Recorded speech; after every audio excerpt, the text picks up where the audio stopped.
Bonsoir à tous, merci d'être avec nous sur le grand rendez-vous pour ne rien rater du débat. Ici, on décrypte, on analyse et on commente tout avec nos invités au cœur de la réflexion ce soir, les enjeux de la participation politique des jeunes, perçus comme une cible sensible à tout ce qui peut conduire à la construction ou à la déstabilisation de l'État.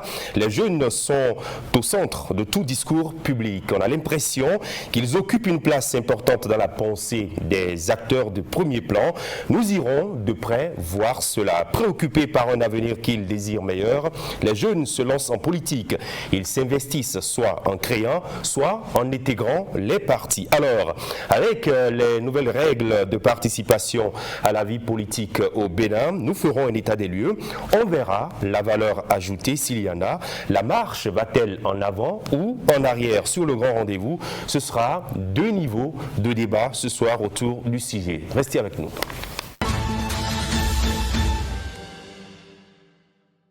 Eh bien, je le disais tantôt, deux niveaux de débat ce soir dans ce grand rendez-vous. Vous suivrez la suite du constat de l'éditorialiste, les points de vue de nos analystes. Ensuite, le plateau spécial en toute franchise avec d'autres acteurs. On prendra de la hauteur en nous plongeant dans l'univers de notre jeunesse politique. Est-ce qu'elle est épanouie et motivée? Comment envisage-t-elle l'avenir à l'horizon des élections générales de 2026 et après? On fera le débat avec Karim Goundi du parti de l'opposition Les Démocrates, Amos Todoupo de l'Union progressiste Le Renouveau, il est élu communal à Abomey-Calavi. L'autre élu dans ce conseil et dans ce plateau, Cressa Gossou du parti Le Bloc Républicain, tous deux de la majorité présidentielle. Et puis un quatrième invité, Landry Adelakun, juriste spécialiste des droits humains et de la démocratie. Entre-temps, dans l'œil de l'expert, on recevra Fiacre Igor Agbanoussou, le sociologue spécialiste de la prospective, diplômé de sciences politiques à l'université d'Abomey-Calavi, partagera avec nous sa lecture sur la participation des jeunes en politique, pour quelle valeur ajouter au système chez nous. Le décor est planté. Bienvenue.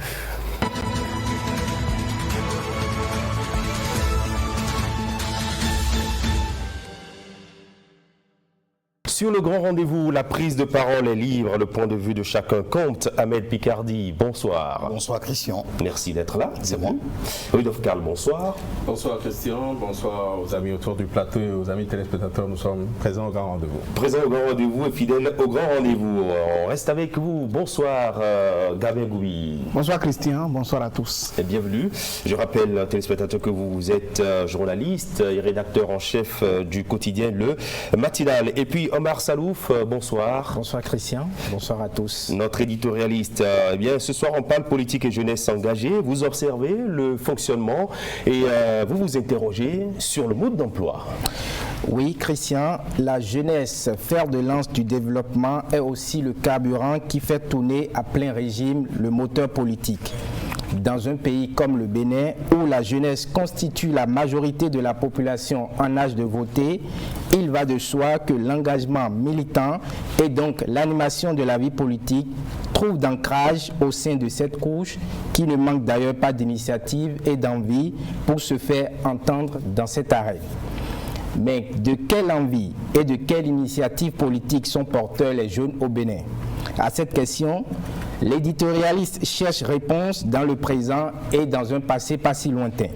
Avec la réforme du système partisan, les jeunes politiques subissent une discipline de groupe qui n'est pas forcément de leur gré, après avoir laissé le lead des grands ensembles aux anciens barons qui ont traversé presque tous les régimes depuis l'avènement du renouveau démocratique. Dans ce contexte, les initiatives ne sont réduites qu'à des rassemblements spontanés pour défendre une position ou une idée portée par le leader charismatique. C'est dire que même la réforme du système partisan n'a pas encore réussi à mettre les jeunes au cœur de la réflexion politique. Ou du moins, les jeunes n'ont pas encore pris la mesure de la responsabilité qui est la leur à travers cette réforme. 2026 est à nos portes et sur le chemin des élections générales, il ne s'agit pas pour les jeunes de se détacher subitement des aînés politiques ou de ne pas tisser la nouvelle corde au bout de l'ancienne. Il ne s'agit pas de pousser les vieux à la tombe politique, loin s'en faut. Il s'agit plutôt de montrer une facette plus sérieuse de soi en se libérant des attitudes vicieuses tendant à la ruine intragénérationnelle. En d'autres termes, il revient aux jeunes d'être plus sérieux sur le terrain politique en participant au débat avec des réflexions originales, en proposant des alternatives crédibles fondées sur des idées novatrices qui prennent en compte les réalités de l'heure et les aspirations du peuple. Ce n'est qu'ainsi que les jeunes acteurs politiques pourront négocier avec assurance le tournant décisif de 2026 pour se positionner à une place de choix. Ils ne laisseront autre choix aux aînés que de libérer la place. Voilà, merci à vous Omar Salouf. Une question que vous êtes posée dans l'édito de ce soir. De quelle envie et de quelle initiative politique sont porteurs les jeunes au Bénin? La question devrait être, est-ce qu'on devrait poser cette question? Rudolf Karl. Évidemment, c'est une question qu'il faut forcément poser parce que, comme l'a dit le éditorialiste, la jeunesse, c'est le carburant de tous les partis politiques. Moi, je dirais que c'est la colonne vertébrale des partis politiques parce que les aînés sont là, ils conçoivent ce qui doit être fait avec les jeunes et très souvent, c'est aux jeunes d'aller sur le terrain pour vendre les idéaux du parti. Mais très souvent, au Bénin, moi, je suis un peu très réservé par rapport à la participation des jeunes à la chose politique. Quand vous faites un sondage, vous allez dans la rue, vous cherchez à savoir s'il y a des jeunes qui comptent vraiment dans le paysage politique au Bénin. Je suis presque sûr que très peu vont pouvoir vous donner une réponse, vont pouvoir vous citer des noms qui comptent. Moi, je pense que la jeunesse, pour l'idée que la majeure partie des Béninois en ont aujourd'hui, c'est que elle vient en politique pour se réaliser, participer au partage du gâteau très souvent, et ça fait qu'on n'a pas toujours une perception positive de la participation des jeunes à la chose politique. Encore que ces temps-ci, ils sont de plus en plus absents dans les débats politiques. Si ce n'est pas participer à certains débats sur les plateaux de télévision ou dans les studios de radio, on ne sent pas trop les jeunes sur le terrain politique.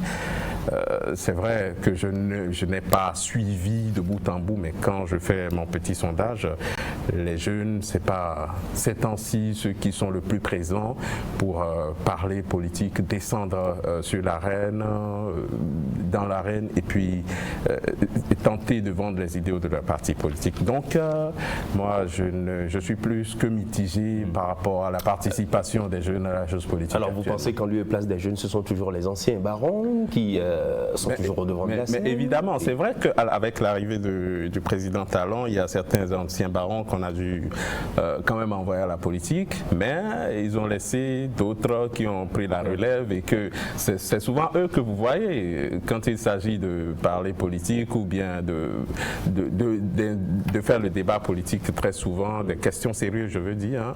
Ce sont ces anciens-là qui continuent de donner une direction pour leur parti politique et puis les jeunes, très souvent, ils sont obligés de suivre. Alors, nous avons les jeunes d'hier, nous avons les jeunes d'aujourd'hui. Quand je parle de jeunes d'hier, ce sont les jeunes avant la réforme du système partisan. Les jeunes d'aujourd'hui, ce sont ceux-là qui sont dans la réforme du système partisan.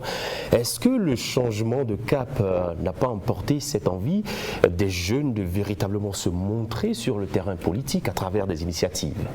Non, moi, on ne va pas jeter tous les péchés relativement à la promotion de la jeunesse sur l'avènement du nouveau code de la réforme du système partisan. Bien au contraire, la réforme prône un certain militantisme et je pense que c'est ce qui doit être au niveau des partis politiques.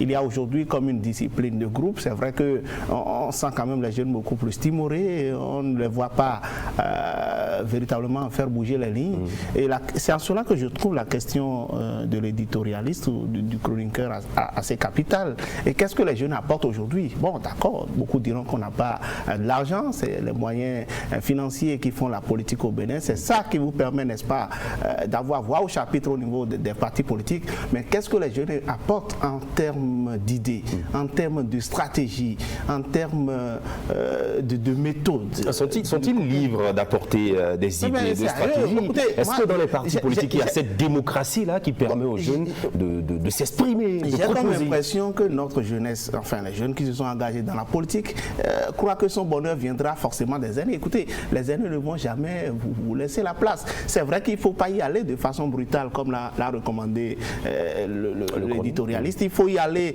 avec tact, avec diplomatie, mais chercher les voies et moyens quand même pour s'imposer. Il y en a quelques-uns, sinon les exemples sont quasiment rares, de ces jeunes-là qui arrivent quand même à tirer leur épingle du jeu, à s'imposer au niveau de l'aspect politique. On est victime d'une certaine clochardisation parce que les aînés ont longtemps fait de prendre des jeunes pour échelle, pour se faire une certaine ascension en politique.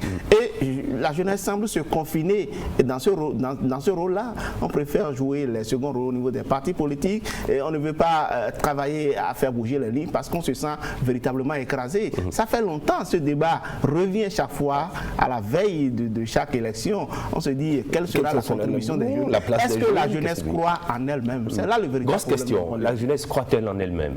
La jeunesse croit en elle-même. Oui. Parce que bon, je dis, c'est vrai que le constat que nous faisons par rapport à l'action de la jeunesse en politique au Bénin, c'est qu'un constat assez mitigé. Nous avons aujourd'hui une jeunesse qui est dans des partis politiques, dans des grands blocs, qui est soumise à une certaine discipline, comme on le dit. Mais nous oublions une chose. La politique, jadis, chez nous, était une politique de l'âge vêtu, qui permettait à des jeunes d'avoir des mouvements de quartier, des mouvements politiques, pas forcément des partis politiques, des mouvements qui leur permettaient de s'exprimer. Oui, justement, les associations de jeunes dans les quartiers. Voilà. Aujourd'hui, ces mouvements politiques sont morts. Ils n'existent plus. On les a tous regroupés dans les gros partis politiques. Mais quand on parle d'action politique, quand on parle de politique, il y a deux magmas. Premièrement, il faut les moyens financiers. Et puis, secondairement, il faut aussi la parole. Nous avons aujourd'hui un système qui fait que la discipline entre griffes de groupe fait que, je dirais, les moyens financiers sont gérés par les partis politiques, les gros partis politiques. Donc les jeunes, à la base, n'ont pas les moyens de pouvoir agir. Et les partis ne mettent pas les moyens également à la disposition de ces jeunes-là. Disons la vérité. Vous allez voir très souvent les acteurs politiques jeunes sont souvent dans des groupes WhatsApp en train d'écrire quelques commentaires. Il y a de l'envie, mais il n'y a pas les moyens. Et en second lieu, la discipline de groupe a muselé la jeunesse politique, de telle sorte que l'opinion intrinsèque même des jeunes politiques reste en eux. Ils n'arrivent pas à sortir, je dirais, de leur cocon pour pouvoir s'exprimer, prendre parole, défendre un point de vue. De toute façon, même les aînés n'arrivent pas à défendre un point de vue sans aujourd'hui l'aval, je dirais, des barons des partis politiques. Dites-nous combien de politiciens, même les anciens, arrivent aujourd'hui à s'exprimer sur des points de questions politiques majeures. Rare. On suit la public, non. En public, non. Oui, mais dans les coulisses, ils en parlent. Mais en public, non. Alors, ce qui fait que les jeunes, les deux leviers de l'action politique, je dirais, l'activité qui est financée par l'argent et la parole libre, ces deux leviers-là sont bloqués. Vous voulez que quelle jeunesse, malgré quelle envie, fasse quelle politique au Bénin? Nous sommes dans un conflit intergénérationnel assez important.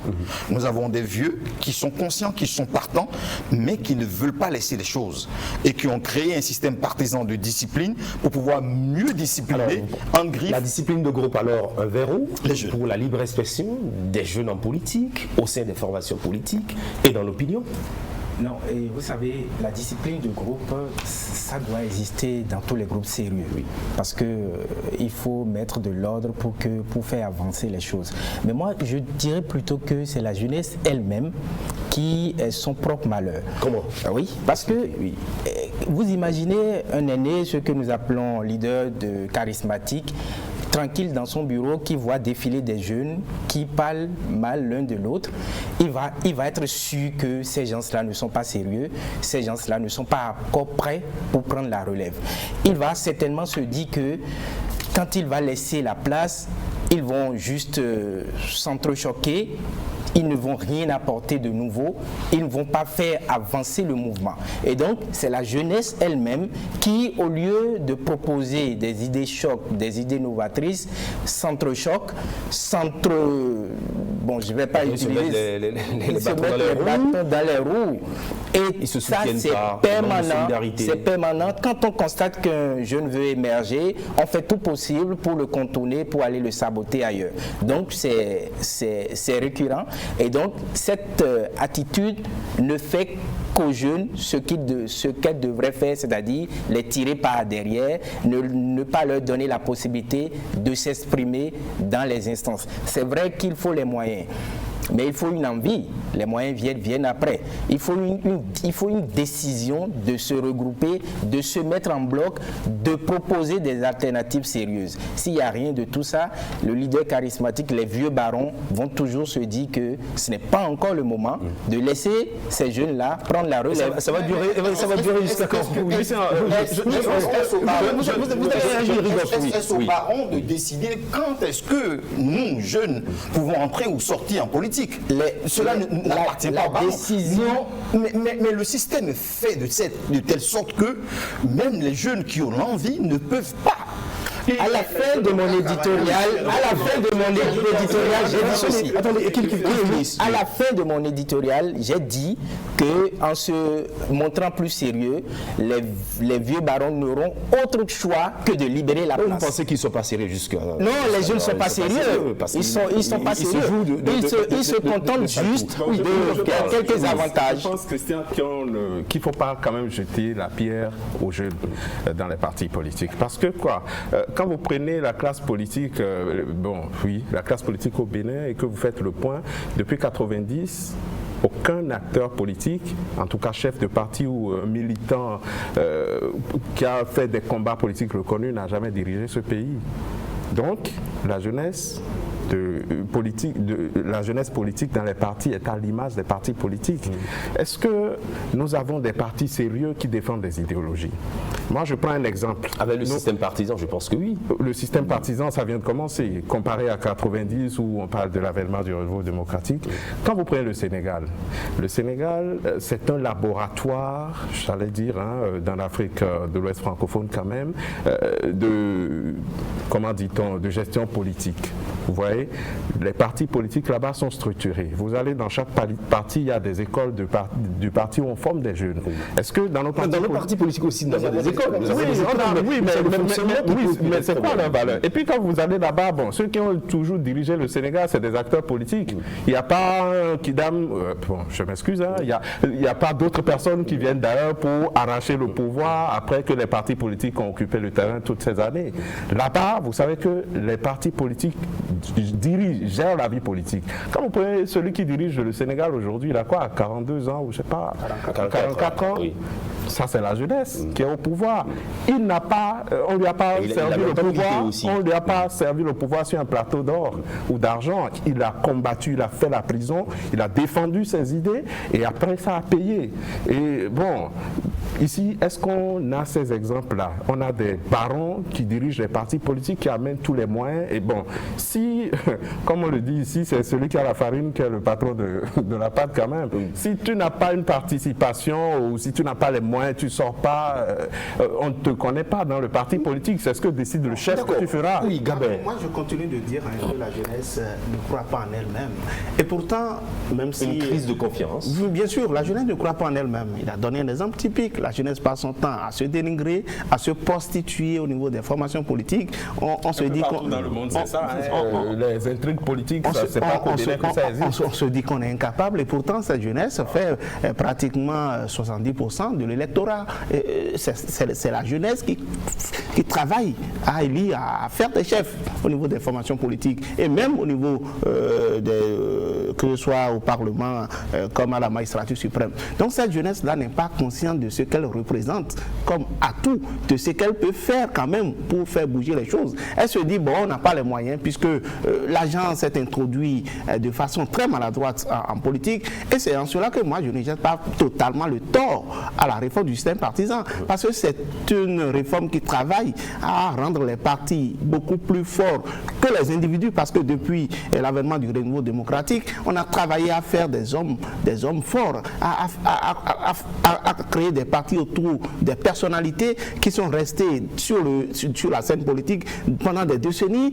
Je ne vais pas nommer de nom ici, mais vous les connaissez. Ils ont caporalisé l'espace politique parce que cette jeunesse-là, ils ont travaillé à l'instrumentaliser, à en faire peut-être un instrument pour se faire une peut-être que tout ça est désormais derrière nous. Oui. Aujourd'hui, je pense que la jeunesse doit travailler. Moi, l'exemple du Sénégal, c'est vrai, c'est un exemple, moi, qui montre un peu comment est-ce qu'on peut partir de rien du tout. J'ai vu Ousmane Sonko qui n'avait pratiquement personne derrière, mais qui a cru en des idées. Qui a réussi à convaincre la grande masse. Voilà, ici on a peut-être, la jeunesse va se dire on n'a pas les moyens parce que c'est l'argent qui fait la politique, d'accord, mais on peut défendre les idées. Vous savez, Ousmane Sonko, depuis 2014 qu'il a créé son parti, il a travaillé la force des convictions. Je veux parler de la population, de ceux-là qui vous écoutent. Est-ce que ce sont vos idées qu'ils attendent? Mais c'est cela qu'il faut détruire justement. Et c'est à cela que travaille aujourd'hui la réforme du système partisan. Parce qu'on ne verra pas au niveau des partis politiques combien toi tu vas amener dans la balance pour qu'on te mette sur la liste. Parce que c'est comme ça les gens achetaient leur positionnement sur les listes avant. Aujourd'hui, ce n'est plus le cas, même s'il y a une caution. Et on sait que depuis quelque temps, c'est le parti même qui paye la caution. Et je vais dire même la réforme du système partisan, si l'on s'en tient aux élections communales de 2020, il y a eu beaucoup de maires, beaucoup d'élus locaux qui sont jeunes. Moi, je dis même ça a permis quand même de changer les choses sur ce plan-là. Et il faut reconnaître le mérite, n'est-ce pas, à cette réforme. C'est le parti quand même qui a fait la promotion. Ils ne se sont pas levés d'eux-mêmes pour se placer sur les listes électorales. Vous savez très bien comment sont confectionnées les listes électorales, qu'il y a réforme ou pas, vous savez très bien. C'est un comité qui ça a changé quand même un tout. Il y a une chose. C'est vrai qu'il y a de la volonté au niveau des jeunes, mais il y a aussi de l'incongruité au niveau des jeunes. Oui, dites-nous. Moi, je ne vais pas citer des noms, mais je suis étonné de voir certains jeunes aujourd'hui, avec certains aînés, qu'ils critiquaient à mort hier. Vous voulez que je dise des noms? Non, on ne va pas citer des noms. Allez-y, donnez juste... Je suis étonné de voir, par exemple, un certain nombre de jeunes aux côtés de l'ancien président Baya Iboni. Je suis choqué. Puisque lorsque je rentre en arrière, que je fais un peu, je dirais, un retour en arrière, que j'écoute les discours politiques, je me dis, mais est-ce que si Soukoro Sagoko Sinopora, ça peut arriver. Non, mais si à un moment donné, l'État, en fait, il y a une chose. Et que ce qui les divisait ne les divise plus. Il y a une chose. Oui. En politique, nous jeunes, nous devons savoir raison garder. Lorsque nous nous engageons sur, je dirais, un terrain, nous devons pouvoir tenir ferme. Deuxième chose, nous avons un adage au pays, au Bénin, qui dit « Jeune Kounonglo, opposition ». Mais c'est de l'aberration. Comment pouvons-nous dire que la jeunesse ne peut pas faire de l'opposition? Non, ce que je dis, c'est quoi? Lorsque nous prenons la conscience... Tout le monde veut aller à la rivière, rester là où il y a la conscience populaire dans la jeunesse politique, tout le monde veut aller à la rivière. Mais pourtant, la rivière, souvent, il y a de l'eau sale que nous buvons et que nous vomissons après. Et les peuples, les masses, nous voyons, nous agissent de telle sorte, se disent à un moment donné, mais Dieu, je n'ai pas d'eau. Ils vont dire. C'est ce que nous. Alors vous dites qu'il faut être beaucoup plus sérieux sur le terrain, cette jeunesse. Être sérieux, ça revient à faire quoi? Être sérieux, c'est ce que j'ai dit par la suite, c'est de proposer des idées originales, c'est de faire des propositions de sorte à montrer que cette jeunesse a de la matière. Quand il a donné l'exemple du Sénégal, je crois que dans ce même schéma, si ça se passe au Bénin, je ne pense pas que ça allait se solder comme ça. Sonko a été empêché d'être candidat, mais il a très vite eu l'idée de placer quelqu'un qui était dans son cercle, qui a suivi la droite ligne qui a été tracée depuis le début. En toute humilité, Sonko a laissé la place. En toute humilité, Diomaye a aussi pris la relève. Mais au Bénin, dans ce même schéma, qu'est-ce qu'il adviendrait? Je ne pense pas que ça puisse se passer comme ça. Donc il faut déjà commencer par taire les égos. Il faut s'armer d'humilité et ensuite savoir que le fait d'aller voir les aînés pour saboter l'autre, le fait de vouloir pousser son semblable jeune pour prendre sa place, le fait de vouloir montrer qu'on est plus intelligent, tout ça mis ensemble fait que ça joue contre les jeunes. Ça joue contre la jeune. D'accord.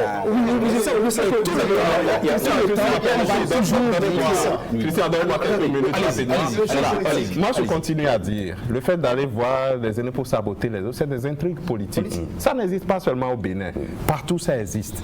Le champ politique est un champ de gladiateurs où c'est le plus résistant qui reste.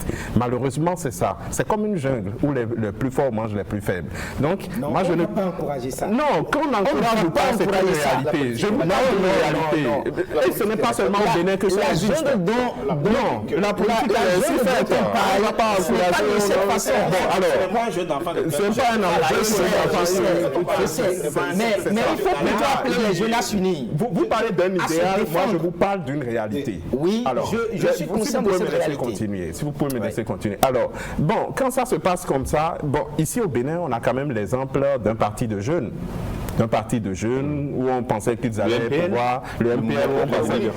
Vous voyez comment ça s'est terminé. Les gens, ils sont allés se battre à cause derrière les millions et puis ça s'est terminé comme ça. Bon, le parti existe toujours, mais bon, on fait ils ont réussi à taire les divergences. Non, ils ont sabordé leur parti. Quelle valeur ce parti aura encore? Ils étaient quand même bien partis. Voilà ce que représente la jeunesse. Et puis l'argent, moi je continue. J'ai commencé à dire que très souvent nos jeunes, quand ils vont en politique, c'est pour se réaliser socialement, avoir de l'argent. Et l'exemple du MPL me donne malheureusement raison.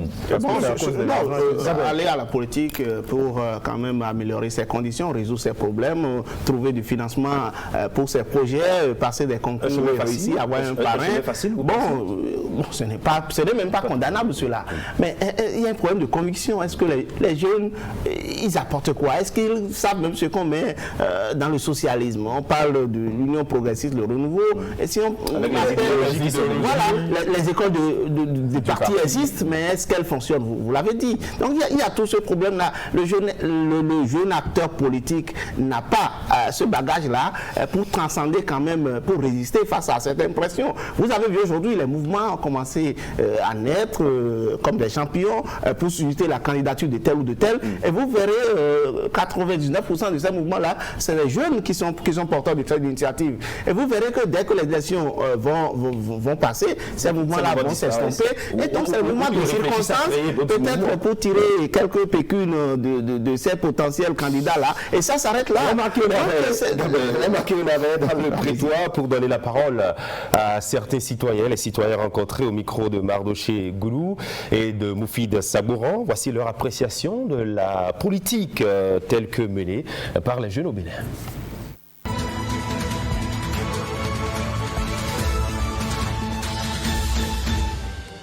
Beaucoup de jeunes veulent s'engager sur ce chemin pour pouvoir assurer ou bien assurer leur avenir comment dire.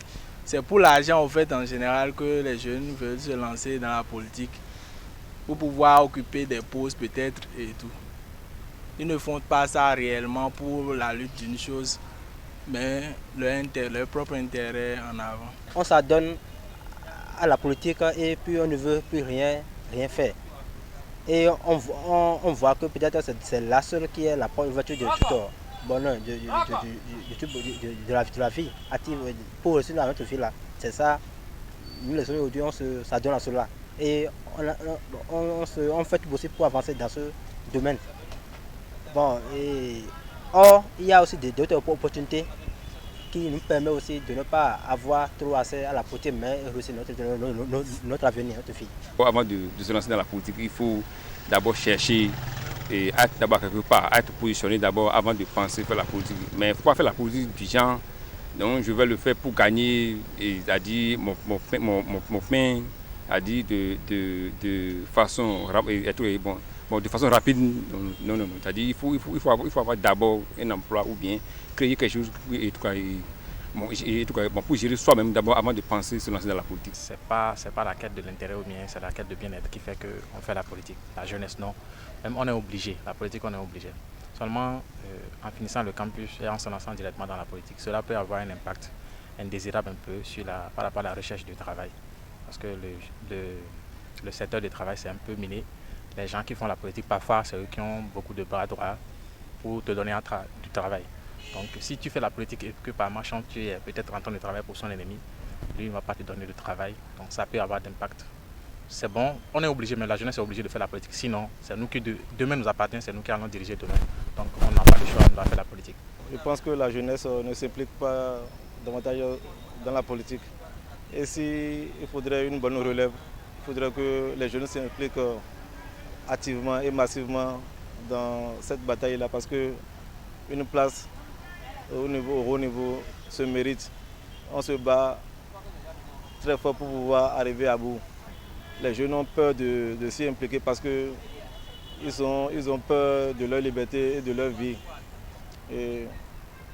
Alors que nous devons sérieusement lutter pour pouvoir avoir ce gain de cause, un résultat positif pour qu'une bonne relève puisse se dessiner.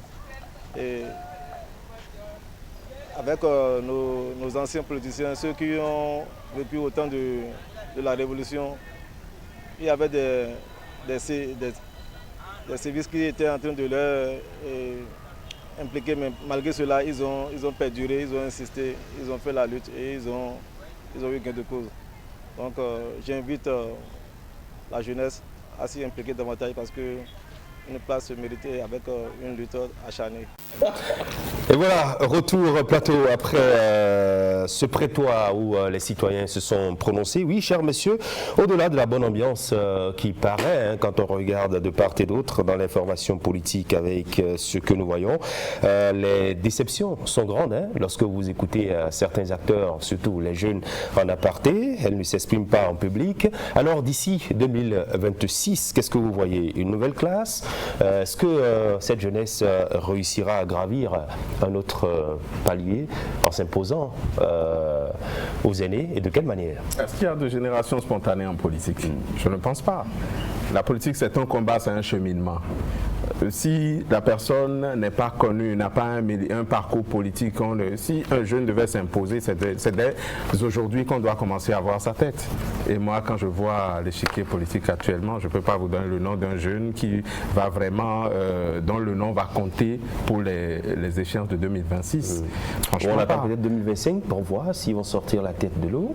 Bon, les choses, je ne sais pas si vous avez un exemple à me citer sur ce plateau. Vous avez parlé, vous avez exprimé, vous avez dit qu'il faut d'abord des idées, ensuite la mobilisation, et pour mobiliser il faut assez d'argent, assez de moyens.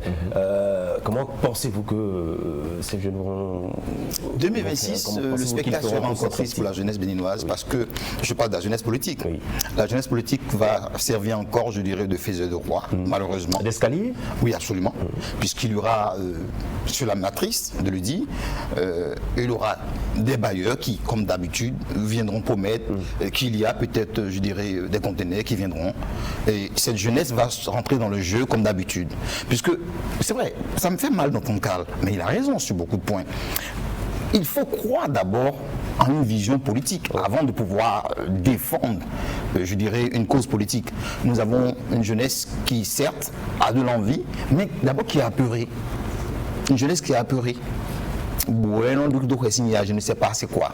Parce qu'en politique aussi, il y a tous ces schémas sociologiques propres à notre pays que nous devons considérer. C'est vrai, nous sommes conscients que la jeunesse n'a pas les moyens.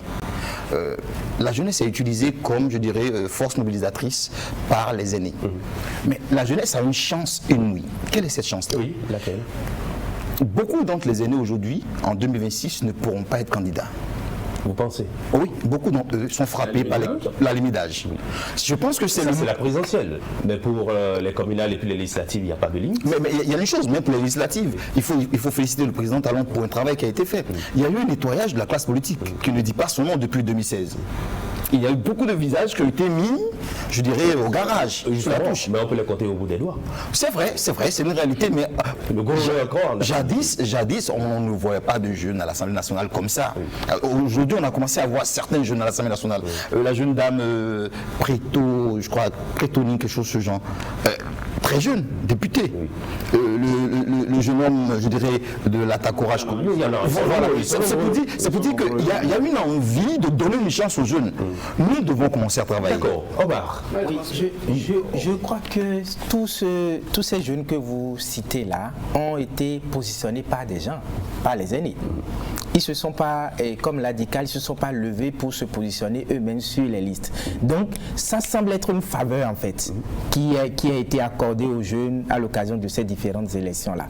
Maintenant, qu'est-ce que la jeunesse peut faire pour mériter cette place-là, pour arracher? Parce qu'on dit, le pouvoir s'arrache. Si vous restez tout le temps dans votre sommeil, on va vous accorder quelques faveurs, et puis paf, ça passe. Mais d'ici 2026, moi, je n'ai pas encore vu un nom de jeune émerger, un jeune capable de prendre... Le travail est peut-être en train d'être fait en souris. Oui, mais quand un jeune jette un coup d'œil sur le paysage politique, on ne voit pas de visage, à part ceux qu'on cite qui sont dans le gouvernement, qui ont dit être probables successeurs de talents. À part ceux-là, il n'y a pas un engouement au sein de la jeunesse pour montrer qu'ils veulent proposer une alternative crédible, qu'ils veulent proposer quelque chose de nouveau. C'est tellement vide au niveau de la politique de la jeunesse que même les vieux se font passer pour les jeunes. Ce serait compliqué d'envisager peut-être un changement de cap au profit de la jeunesse à 2026. Ce n'est pas exclu parce qu'en politique, rien n'est possible. Maintenant, il ne faut pas dire que la jeunesse aujourd'hui a les moyens de s'affranchir brutalement de la tutelle ou du parrainage des aînés. Un jour, le pouvoir, ce n'est pas impossible. Sauf que ça se fera forcément dans le cercle des aînés. Il faut qu'il y ait ce lobby-là, ou porté par de grands lobbies qui décident en sa faveur, qui décident de le porter, de le financer, de faire en sorte qu'il obtienne des parrainages. Parce que n'oubliez pas, il y a ces verrous entre griffes-là qui font aujourd'hui, qui n'est pas loisible, qui n'est pas permis à monsieur tout le monde de se lever, de vouloir briguer la magistrature suprême. Donc je pense que ce serait dans une sorte de compromis avec l'ancienne classe, comme l'a dit le chroniqueur, c'est au bout de l'ancienne code, il faut tisser la nouvelle. La jeunesse béninoise n'a pas le courage ou le cran de changer les pions ou de bousculer les certitudes. On va passer avec cette jeunesse béninoise que nous recevrons dans un instant, en toute franchise, où on parlera donc de la place des jeunes en politique, nous surtout avec les réformes politiques et électorales que nous avons aujourd'hui au Bénin. Et à vous, je dirais un grand merci, Rudolf Karl, Gabin Goubilly, merci à vous, Ahmed Picardy, et merci à vous, Omar Salouf. Le débat sur ce sujet est loin d'être terminé. On reviendra un autre dimanche en plateau pour aborder un autre aspect de cette thématique. Eh bien, dans l'instant, on donnera la parole à un expert, Fiacre Igor Agbanoussou. Il est consultant, sociologue spécialiste de la prospective, diplômé des sciences politiques à l'université d'Abomey-Calavi, et avec lui, on échangera sur une question, l'engagement politique des jeunes. Est-ce de la valeur ajoutée au système politique béninois?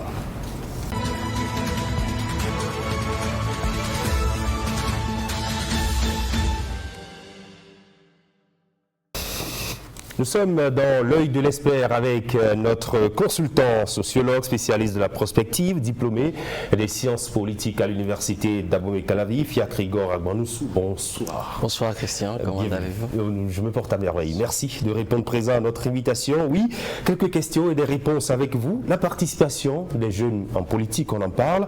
Quel est l'état des lieux? Je crois que les réformes du système partisan ont quand même ouvert le champ à la politique aux jeunes. Et de plus en plus, au regard des statistiques dans certaines institutions, et aussi quant au sol des élections, on a vu quand même que beaucoup de jeunes ont émergé dans le système politique. Alors, l'arrivée des jeunes en politique, on se demande quelles peuvent être les motivations. Qu'est-ce qui emmène les jeunes à aller en politique? Bon, je crois qu'on peut appréhender les questions de motivation sous deux angles. Le premier, c'est que le jeune entre en politique pour avoir un gain en retour. les jeunes considèrent le champ politique comme un oasis social ou professionnel. Je m'engage, je mets mon énergie pour être mieux positionné, pour quand même avoir un gain en termes de positionnement social. Deuxième approche d'analyse, c'est que le champ politique est considéré comme un processus d'apprentissage au bout duquel le jeune peut acquérir un savoir politique, peut acquérir des compétences et par la suite peut avoir construit une conviction politique. Voilà, ce sont des approches qui sous-tendent les motivations des jeunes quand ils vont en politique. Mais quand ils y vont, est-ce qu'ils réussissent à voir ce pourquoi ils sont arrivés? À quoi servent-ils finalement? Bon, je pense qu'on peut, je peux répondre à cette question en analysant un peu le positionnement des jeunes dans le champ politique. Alors, je crois que deux champs s'offrent aux jeunes.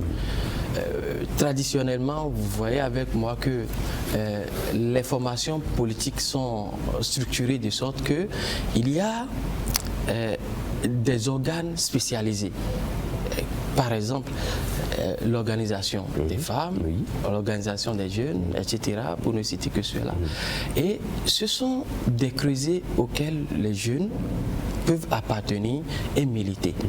Et je pense qu'il y a plusieurs hommes politiques de premier rang aujourd'hui qui ont pris par ces instances.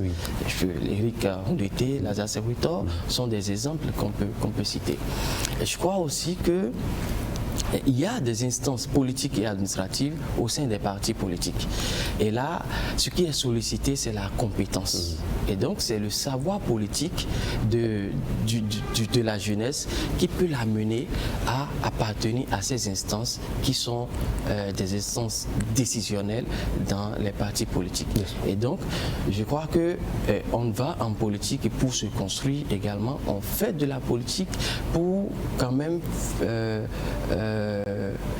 occuper le champ de confrontation, le champ de coopération pour quand même occuper une place dans une place en politique. Alors, lorsqu'on observe un peu notre environnement, l'environnement politique béninois et surtout le fonctionnement des formations politiques, notamment avec la réforme du système partisan, est-ce que ces formations politiques permettent aux jeunes de s'éclore?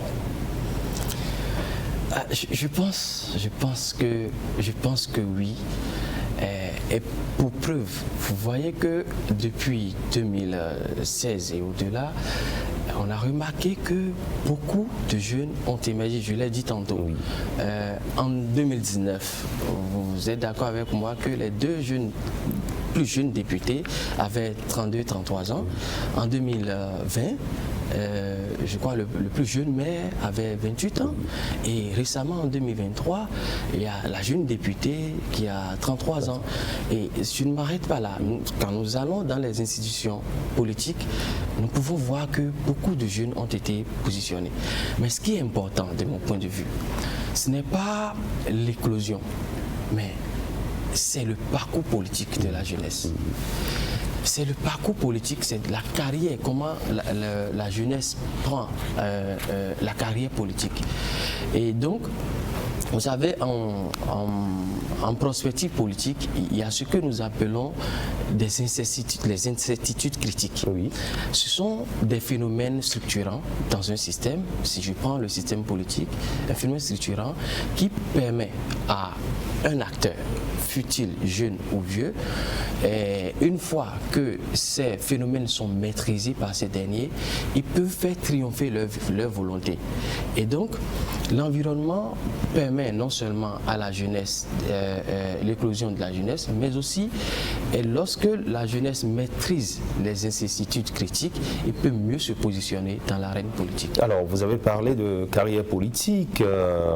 Elle passe bien souvent par la formation. Dans les partis politiques, est-ce que vous pensez que la formation est mise en avant pour permettre aux jeunes d'avoir les rudiments nécessaires pour véritablement être un acteur politique mieux aguerri? Dans un passé récent, oui, je pourrais dire non. Mais aujourd'hui, je pense que les partis, c'est un processus en pleine construction aujourd'hui dans les partis politiques. Et je pense que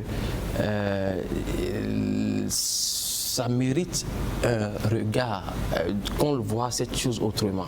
Et les partis politiques doivent prendre les questions de formation comme une action importante à mener pour aider les jeunes, parce qu'il n'y a pas de génération spontanée.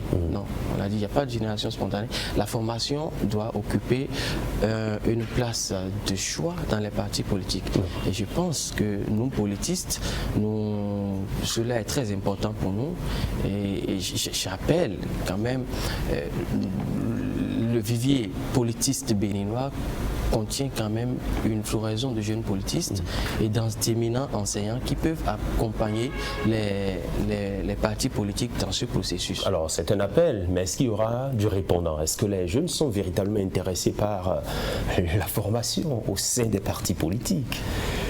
Quand vous les observez, est-ce que c'est pas aller tout de suite au gain qui préoccupe plutôt que la formation? Malheureusement, je pense que c'est ce qui est plus en vue, mais je crois qu'il y a un début à toute chose. Lorsqu'on va commencer et des exemples vont commencer par être vus, je pense que d'autres vont suivre le pas. Les rapports entre les jeunes et les aînés, comment les voyez-vous? Est-ce qu'il y a une volonté de former, de céder la place ou de toujours se maintenir au devant de la scène? Je me demande si la jeunesse a besoin d'attendre que l'aîné cède la place. Et je pense, de mon point de vue, la politique, c'est un champ de confrontation. C'est aussi un champ de coopération. C'est un champ de compétition. Et donc, si la jeunesse se redéfinit, si la jeunesse s'organise et que la jeunesse prend conscience et quand même entre dans le champ, je pense qu'ils vont finir par s'imposer et les aînés finiront par laisser la place. Alors, quel avenir pour cette jeunesse politique à l'horizon 2026, où nous serons en plein dans les élections générales, et après 2026? Horizon, je pense que l'analyse des variables en cours me permet de dire que les réformes du système partisan obligent les partis politiques à avoir des structures de base. C'est une opportunité que les jeunes peuvent saisir pour se hisser à l'avant de la scène politique. Et donc, je pense bien que les chances sont là, la jeunesse doit s'en saisir et aller de l'avant. Merci beaucoup. Merci à vous. Fiacre Igor Agmanoussou, sociologue, politiste, spécialiste de la prospective. Je rappelle que vous êtes diplômé des sciences politiques à l'université d'Abomey-Calavi. Sur le grand rendez-vous, vous êtes désormais l'un de nos consultants. Merci. Merci bien. Avec plaisir. Bonsoir chez vous. Allez, vous restez avec nous. Le plateau à venir, c'est le plateau en toute franchise. Et nous aurons en plateau les jeunes acteurs impliqués dans la chose politique. Nous avons des jeunes du bloc républicain, de l'Union progressiste, le Renouveau, et également du parti politique de l'opposition, les démocrates, pour le débat.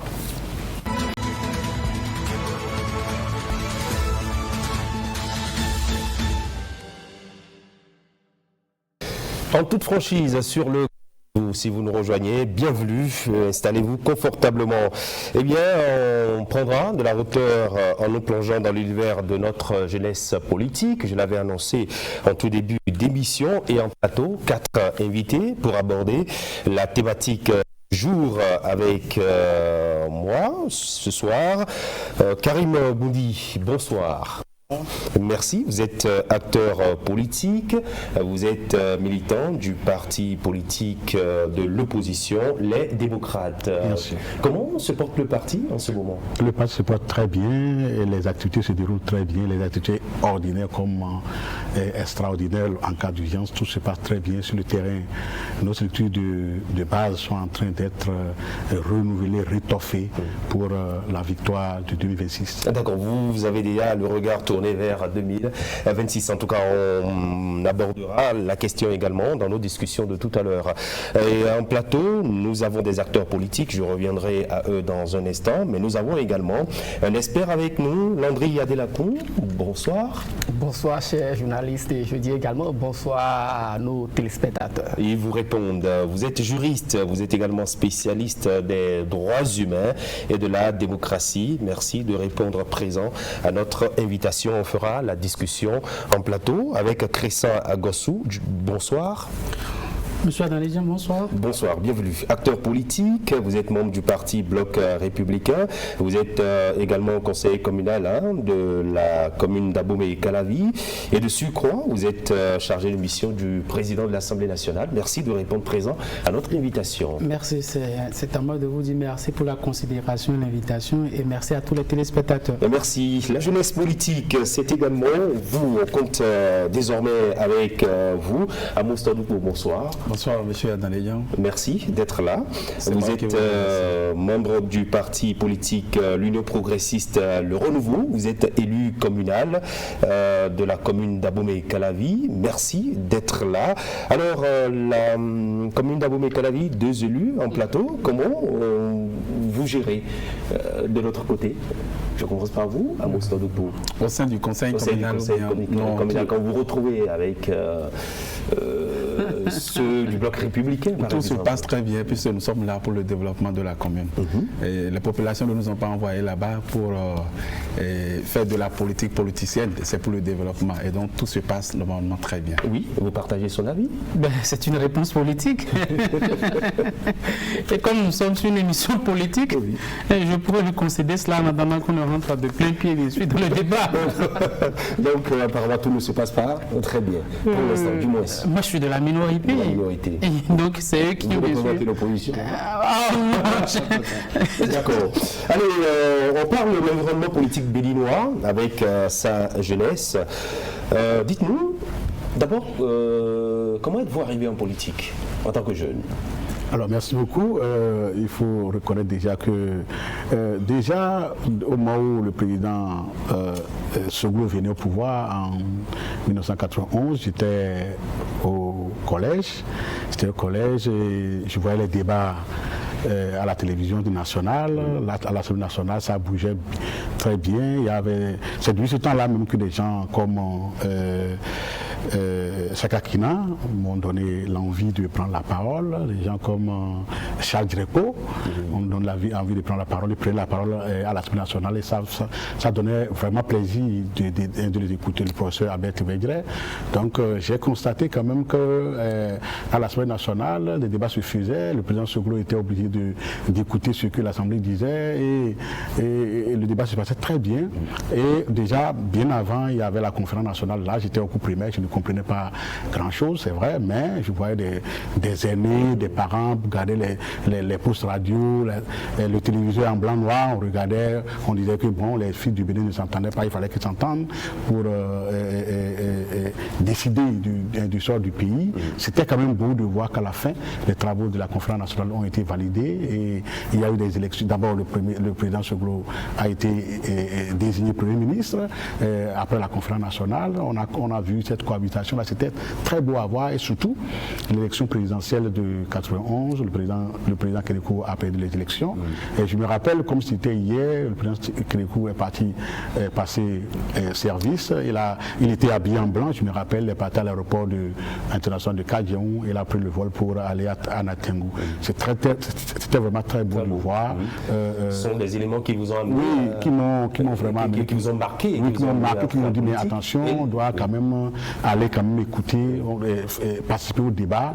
Et pour les participer, il faut suivre les hommes politiques parler, défendre leur région, défendre leur idéologie. Et il y avait une flopée de partis politiques et c'était vraiment, et pendant les élections, c'était vraiment la fête. Et c'était très bien. Et à la fin, on se félicitait, on voyait le président recevoir ses adversaires politiques après, et c'était très joli. Voilà ce qui m'a donné envie vraiment de faire de la politique et d'aller défendre une idéologie donnée. Et voilà pourquoi en plein pied, FCBE un peu, mais il parle des démocrates, j'ai mis les pieds dans les plats. Les deux pieds. Les deux pieds. D'accord. Voilà. Quel a été l'élément déclencheur pour vous de votre entrée en politique à Mostodou en tant que jeune? Merci beaucoup, M. Adandéjan. Il faut dire déjà que je suis quelqu'un, n'est-ce pas, qui pense chaque fois au développement de ma communauté. Et je pense que le chemin le plus rapide, approprié, n'est-ce pas, pour défendre les intérêts de la communauté et de les porter et d'arriver, n'est-ce pas, à concrétiser un certain nombre de rêves au nom de la communauté, c'est bien sûr, évidemment, pas la politique. Et je crois que c'est en 2000, pour être plus clair, c'est en 2011 que j'ai commencé. Alors j'étais délégué des élèves au CGE à Kassato. Et donc c'était la période où le président Bouni Yahi était à la quête du second mandat. Et donc on a travaillé, il y avait des gens qui étaient venus dans l'établissement et voulaient rencontrer celui qui était le porte-parole des élèves à l'époque. Et donc c'est par là que j'ai commencé par m'intéresser à la chose. Et je suis allé loin. Après l'avènement du président, enfin dans la période, on a créé un mouvement appelé Convergence pour la République, et c'est par là que j'ai commencé par militer avec les jeunes de ma génération, puisque il faut le dire encore qu'il n'y a que les jeunes qui peuvent régler les problèmes, qui connaissent mieux les problèmes et qui peuvent les régler. Et donc appartenir à un mouvement de la jeunesse créé, et donc c'est ça qui m'a permis de mettre, d'essayer la chose, et j'ai commencé comme ça. Et ça a pris une autre tournure à l'avènement de la réforme du système partisan. Et je crois qu'on aura le temps de... Justement, on va en parler. Aujourd'hui, vous êtes élu communal. Aujourd'hui, je suis élu communal sur la liste de l'Union progressiste, le Renouveau, et qui fait bien la promotion de la jeunesse. D'accord. Chacun a son histoire d'amour avec la politique. Christian Gossou, la vôtre, c'est laquelle? Mon histoire d'amour, pour moi, comme je pense, bien sûr, je dis souvent, je me résume, je suis souvent insatisfait de tout ce qui se fait dans ma communauté. Et pour quelqu'un du genre, il faut forcément que tu donnes de la voix. Pour donner de la voix, tu ne peux pas rester dans la masse et donner de la voix pour se faire entendre. Bien évidemment, alors le choix qui s'imposait à moi, c'était d'aller en politique. Lorsque vous aviez la chance d'aller en politique et que vous travaillez véritablement, vous vous retrouvez dans des instances décisionnelles. Et dès lors que vous êtes là, où toutes les décisions se prennent, les décisions qui vont impacter la vie communautaire, la vie de vos semblables, que vous estimez ne pas être ce qui devrait être, vous avez l'obligation, enfin, ou du moins vous avez la chance d'exprimer vos besoins et de les faire passer. D'où cette obligation d'aller en politique est venue. Je me suis retrouvé, bien sûr, il n'y a pas la force des choses, il n'y a pas longtemps. La toute première expérience pour moi, c'était en 2019, même si je pourrais dire que cela m'a laissé un goût amer. Un goût amer, ça m'a quand même propulsé au devant de la scène. Et juste après cela, l'année qui a suivi, voilà, je me suis retrouvé dans le conseil communal et progressivement, je suis fait mon petit bonhomme de chemin. Alors, l'environnement, où on vient d'entendre, attention un peu, l'histoire qui a emmené ces jeunes à la politique. Vous êtes un expert, vous êtes un juriste, vous avez un regard sur la politique au Bénin. Est-ce que la politique est propice à l'environnement des jeunes chez nous, au Bénin, aujourd'hui? Landria Delacon. Merci bien. Je pense que j'ai écouté tout le monde, mais je voudrais dire qu'objectivement, il y a peut-être un élément qui n'est pas ressorti, ou carrément ceux-là que cet élément motive à aller en politique ne sont pas là. C'est peut-être aussi le besoin de se réaliser. Ça, je pense très bien, parce qu'il ne faudrait pas le négliger. C'est cela veut dire peut-être que cet élément quand même motive ne sont pas sur le plateau. C'est possible. C'est possible. La motivation, vous n'avez pas parlé de la motivation, mais il l'a dit. Quand il voyait les aînés à la télé, ça fait partie d'un élément motivateur. Oui, ça c'est un élément motivateur, mais que je trouve positif. Qui c'est pas le financier, c'est pas les besoins pécuniaires. Vous voyez un peu, naturellement, l'engagement, c'est quand on a vu faire. Vous voyez entendre la parole, ça vous incite, ça vous dit, ça vous parle. Et donc, à partir de cet instant, vous dites que vous pouvez faire comme eux. Vous voyez, ça c'est un élément. Il l'a dit, lorsqu'on veut aussi corriger, lorsqu'on pense qu'on a assez peut-être revendiqué, on a assez dénoncé, il faut maintenant aller à l'action. On va en politique. Mais aussi, il y a cette catégorie de gens qui ne sont ni motivés par la prise de parole du professeur Thévo Edjere, ni par le besoin de développer Abomey Calavi, mais qui quand même estiment qu'au regard du chômage ambiant, aujourd'hui, ils ont trouvé la solution rien qu'en politique. Et généralement, c'est sous les tropiques. Vous savez, parce qu'on n'a pas tellement de perspectives en termes d'emploi. Ça, c'est un élément, je pense que ceux qui nous suivent doivent être d'accord avec moi. Je n'invente rien. Maintenant, quand nous regardons un peu le landau politique, est-ce que c'est favorable aux jeunes? Je pense que nous pouvons le dire. D'accord. En attendant que vous nous répondiez à cette question, on va poser la question aux acteurs eux-mêmes pour voir si l'environnement politique béninois leur est favorable. Je commence par vous, Amos Tondoupo. Merci beaucoup. Vous qui êtes à l'action, vous qui êtes à l'opérationnel, comment vous vivez cette posture que vous adoptez? Et il faut déjà le dire que moi, Amos, devant vous, sur ce plateau, je suis un des gens, d'accord, éloquent de ce que l'environnement politique aujourd'hui au Bénin, à la faveur de la réforme du système partisan, est bien évidemment favorable à la jeunesse. Et vous allez me permettre en une minute de faire une petite clarification de celui qui convient d'appeler jeune, qui on peut appeler jeune. Et je crois qu'il y a deux dispositions légales au plan africain et mondial qui définissent celui qui est convenu d'être appelé jeune. Et je veux parler de la charte africaine de la jeunesse et qui définit le jeune comme toute personne dont l'âge est compris entre 15 et 35 ans. Et ça, c'est au plan africain. Et cette disposition a été ratifiée par notre pays, le Bénin, en 2012 par la loi portant, n'est-ce pas, et charte africaine de la jeunesse, la loi numéro 2012-17. Et cette loi dit clairement que celui qu'on peut appeler jeune, c'est cette personne-là, cet individu-là, qui a à partir de 15 ans à 35 ans. Au niveau mondial, je veux parler des Nations Unies, être jeune, c'est celui-là qui a 15 ans à 24 ans. Et donc, si je voudrais qu'on se situe dans cet intervalle-là pour faire le débat, pour voir si vraiment les jeunes, là, tonton parle là, puisqu'il y a beaucoup de gens, monsieur Adandédian, qui se réclament jeunes. Or, si vous voyez leur âge, ils sont totalement en déphasage avec la réalité, ce que disent les tests. Vous voyez un peu. Donc, je voudrais qu'on reste dans cet intervalle-là pour faire le débat. Ça pourra permettre à tout le monde de nous suivre, de savoir que le débat qui est fait, ou bien les discussions qui sont menées, les programmes de développement, les projets et autres développés par les pouvoirs publics, est-ce que les jeunes sont réellement pris en compte si on vient dans la politique?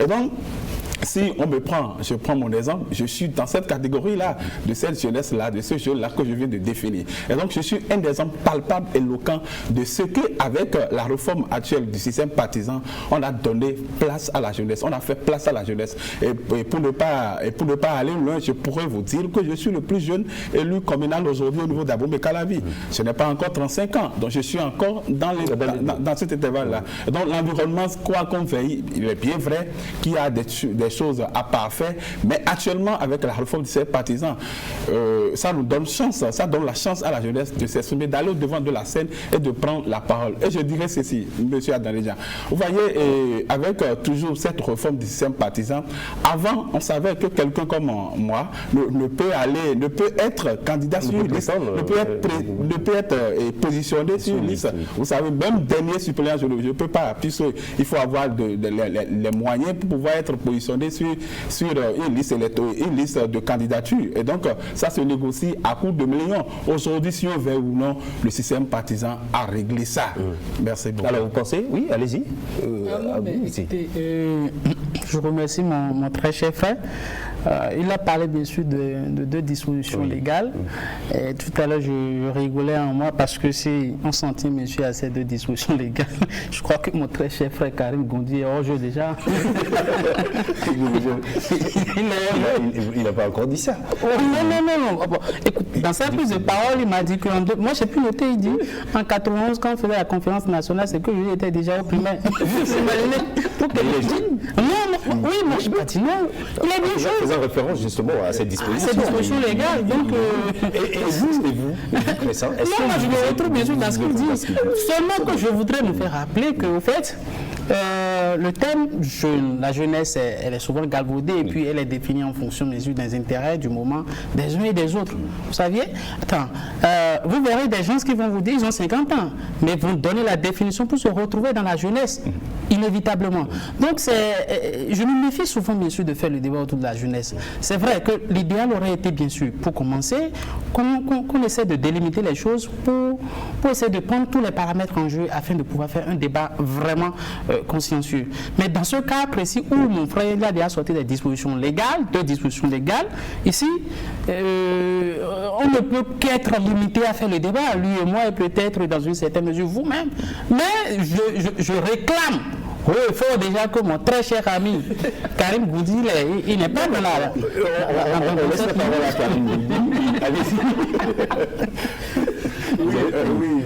Oui, merci beaucoup. Et merci à mon ami d'avoir rappelé les dispositions légales. Mais on dit souvent que la jeunesse, c'est dans la tête. Hein. Et je rappelle aussi à vous et aux téléspectateurs que je suis au secrétaire à la jeunesse du Parti des démocrates. En plus, donc je ne suis pas sur le plateau comme ça, comme un néophyte. Je m'occupe de la jeunesse avec mon titulaire. Vous balayez du revers de la main alors cette disposition légale? Non, on ne parlait pas du revers de la main, c'est que bon, la loi est faite et des fois la loi ne tient pas certainement compte de ce qui est sur le terrain. Donc c'est ce qu'on doit dire quand on dit de 0 à 35 ans, c'est les jeunes, il dit encore de 15 à 35 ans et après il dit 24 ans, et ainsi de suite. Bon, moi je ne suis pas complexé d'avoir eu la chance d'être au coup primaire quand la conférence nationale se déroulait. Je ne suis pas complexé par rapport à ça, pas du tout. Mais je suis venu sur ce plateau pour faire un débat sur la jeunesse et je vous assure que le débat se fera. Alors, le débat est en train d'être fait. C'était des petites techniques en plateau. Oui, vous avez commencé un développement sur l'environnement politique aujourd'hui avec cette jeunesse. Oui, allons-y. Oui, déjà, comme on le dit, bon, j'estime que moi je parle de la jeunesse que nous connaissons en Afrique. En Afrique, au Bénin. Oui, parce que si on commence à parler des questions d'âge, ça risque de faire un peu.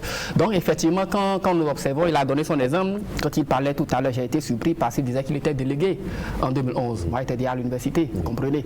Donc, s'il était délégué, il a pu faire tout ce parcours-là et qu'aujourd'hui, il est conseiller communal. Il a encore rappelé qu'il est le plus jeune d'ailleurs à Abomey-Calavi, qui n'est pas une commune comme les autres communes, n'est-ce pas? Donc, arriver à cette étape-là, j'estime que c'est un élément très important. Et aujourd'hui, à l'Assemblée nationale, il y a quand même des gens qui ont mon âge et qui sont députés à l'Assemblée nationale.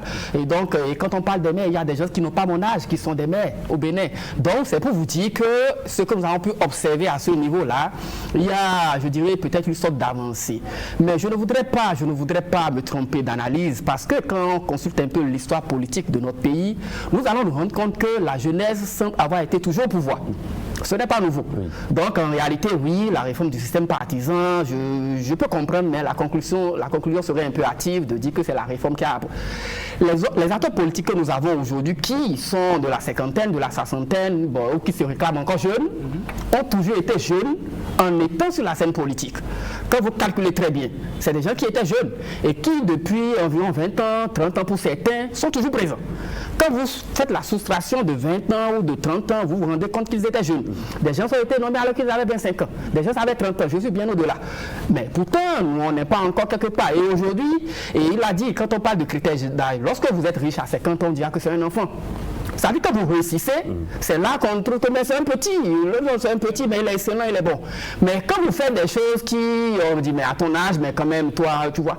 Donc c'est pour vous dire qu'en réalité, aujourd'hui, effectivement, les jeunes sont présents, mais oui, il y a la réforme du système partisan qui semble avoir donné aussi un coup de pouce, mais on ne peut pas tout mettre sur le coup de la réforme du système partisan.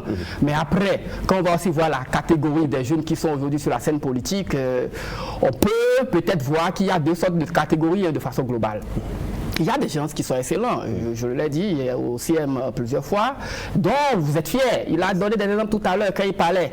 C'est comme ça, nous aussi on voit des jeunes, on voit des aînés, peu importe, mais vous êtes fiers de les écouter. Mais à l'opposé, il y a des gens, franchement, il y a des gens, il faut dire les choses telles qu'elles sont, il y a des gens que vous les suivez, vous vous rendez compte que l'avenir du pays semble ne pas être assuré parce que des gens comme ça ne peuvent pas continuer à nous gouverner ou à être à des positions de prise de décision. Malheureusement, on le constate. Et j'ai l'habitude de m'amuser pour dire que certains seraient allés aux élections législatives dernières s'il n'y avait pas eu les conciliabules que nous avons eus là et qu'on serait davantage au regret de les voir à l'Assemblée nationale, parce qu'on connaît un peu leurs capacités intellectuelles sur un certain nombre de sujets. Mais il a fallu tout le Big Mac, ce que nous avons observé, et qui a écarté certains même avant d'y aller. Bien sûr, qu'en écartant des gens, on a écarté malheureusement la qualité. Parce qu'on sait, il y a des gens, surtout quand on prend Cotonou, il y a des gens qui étaient des jeunes qui, quand même, nous, on croyait en eux, on savait que ceux-là allaient amener le niveau du débat à un niveau un peu plus élevé. Malheureusement, ce qu'on croit, ce n'est pas ça. Ce que nous on souhaite, c'est que notre pays ait hérité de la France, qu'on le veuille ou non, peu importe les relents panafricanistes, qu'au moins à ce niveau de débat, sur les débats d'intérêt national, on peut sentir de la cohérence, de la profondeur. J'ai l'habitude de citer aussi un exemple, quand vous prenez en France, c'était Gabriel Attal, qui est venu au pouvoir, je ne sais à quel âge, vous voyez, Premier ministre. Et vous avez l'autre là, Badela, on a suivi un dernier débat à la fin dernière entre nous deux.